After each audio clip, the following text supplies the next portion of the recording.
আমি একটু একাডেমিক বলতে চাই, তৌহিদি জনতা এই শব্দটা দ্বারা কি বোঝাচ্ছে? তৌহিদ মানে আমরা জানি একত্ববাদ, আল্লাহ এক এবং অদ্বিতীয়। এই ব্যাপারে তো আমরা যারা মুসলমান, সে বাই বর্ন মুসলমান হন আর বাই চয়েস মুসলমান হন, আমরা we all R committed. Even যারা মুসলমান না তাদেরও অনেক ধর্ম বিশ্বাসে তৌহিদ আছে, কিন্তু যে আল্লাহ এক অদ্বিতীয় অনেক আছে। তৌহিদি জনতা যে বলছেন, আপনারা কি আমাদের রিপ্রেজেন্টেটিভ হচ্ছেন? আপনারা, আমরা তো এখানে যারা বসে আছি আমরা সবাই তো তৌহিদে বিশ্বাস করি, আমরা একত্ববাদে সবাই বিশ্বাস করি, আমরা সেই অর্থে আমরা তৌহিদি জনতা, আমরাও তৌহিদি জনতা। দ্যাট ডাজ নট মিন আপনি তৌহিদি জনতা আমাদের এই যে সুন্দর একটা পবিত্রতম উপাধিকে নিয়ে আপনি রাষ্ট্রে সমাজে বিশৃঙ্খলা করবেন। তাহলে কারা করছে এটা? এই তৌহিদি জনতা কারা? এই জন্য তো আপনাকে যদি তদন্ত করেন, গবেষণা তদন্ত করেন, বিভিন্ন রকম রিপোর্ট আসবে, কিন্তু গবেষণা করতে পারেন। আপনি দেখেন যে 24-এর গণ অভ্যুত্থানকে কারা আন্ডারমাইন করে, কারা 24-এর গণ অভ্যুত্থান মেনে নিতে চায় না। তাদের কাজই হচ্ছে দেশের মধ্যে একটা আপনার বিভ্রান্ত সৃষ্টি করা, রাজনৈতিক পরিস্থিতিকে অস্থিতিশীল করে তোলা। কোনো একটা জায়গাতে হাত দিতে হবে। সবচেয়ে সফট জায়গাটা হলো মানুষের ধর্মবিশ্বাস। জি, সবাই আমরা এই জিনিস এই টাকা ব্যবহার করছে যারা 24-কে মেনে নিতে পারেনি পরাজিত শক্তিরা। যেমন দেখেন যে শেখ হাসিনা, ওই পরাজিত শেখ হাসিনা, ওনার সময় এরকম মুসলমানদেরকে ট্যাগ লাগানো হতো যে ফান্ডামেন্টালিস্ট। যদিও I believe in fundamentalism, I am A fundamentalist. ওনারা যে ফান্ডামেন্টালিস্ট সংজ্ঞা দিয়ে তা না, আমি যে ফান্ডামেন্টালিজম বিশ্বাস করি, এই ফান্ডামেন্টালিজম অনেকে ফ্যানাটিক বলতো, এদেরকে এক্সট্রিমিস্ট বলতো। এই সমস্ত হাসিনা বলে বাংলাদেশকে একটা নেগেটিভ ট্যাগ দিত, দিয়ে ওই যে ওয়ার অন টেরর, ওই ক্যাম্পেইন এটাকে কানেক্ট করে বাংলাদেশকে আপনার একটা ফ্যানাটিক রাষ্ট্র পরিচয় দিয়ে তিনি ওই ফ্যানাটিক গোষ্ঠীকে দমনের নামে রাজনৈতিক ব্যক্তিদের দমন করতেন, করে তিনি ক্ষমতার চেয়ার ধরে রাখতেন। এখন এইখানটাও আমাদেরকে দেখতে হবে যে তার কোনো এখানে সেই পরাজিত শক্তির কোনো উস্কানি আছে কিনা। এবার দ্বিতীয় কথা আমি দেখলাম জামাতের আমির আজকে বলছে যে 24-এর গণ অভ্যুত্থান ছিল রিহার্সেল। কতটা খর্ব করা হলো 24-এর রক্তকে, 24-এর যুদ্ধকে, জুলাই যুদ্ধকে। বলছে যে রিহার্সেল, আমাদের ফাইনাল যুদ্ধ বাকি আছে, ওটা নাকি আরো 1 বছর পরে হবে। তারই সিমটম কিনা এগুলো, সিমটম কিনা তাও কিন্তু আপনাকে সেরকম যদি আপনি সন্দেহ করেন, না, যেহেতু তিনি বলছেন, আমি ওই থার্ড পয়েন্টটা, আপনার পয়েন্টে আসবো। আমি সেকেন্ড যে তিনি বলছেন যে রিহার্সেল হয়েছে, এখন যুদ্ধ হবে, সেই যুদ্ধের মহড়া কি তিনি এইভাবে প্রভোকেশন যেটা হাসিনা করতো সেটাই করছেন?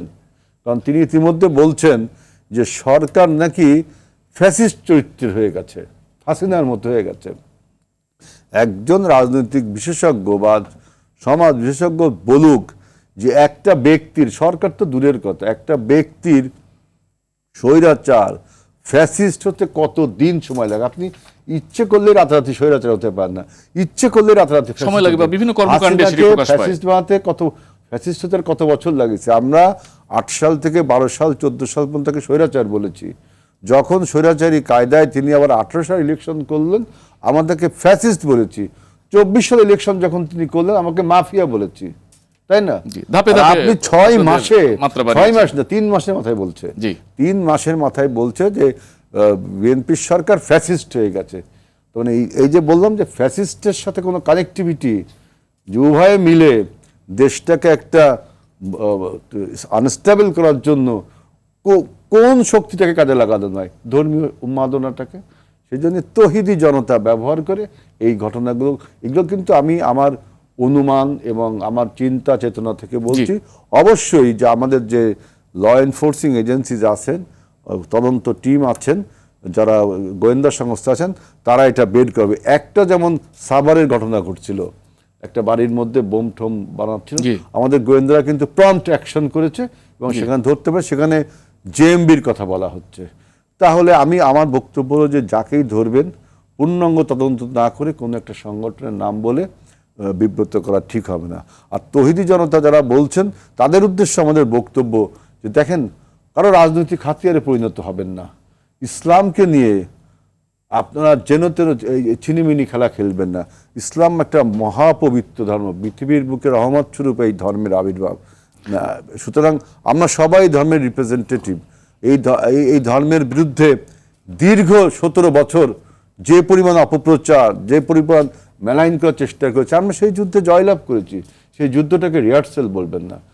মানে মুগ্ধর রক্ত, ওয়াসিমের রক্ত, আবু সাইদের রক্তকে আপনি কি রিহার্সেল করলেন? আপনি তো 24কে খাটো করলেন, মানে কি?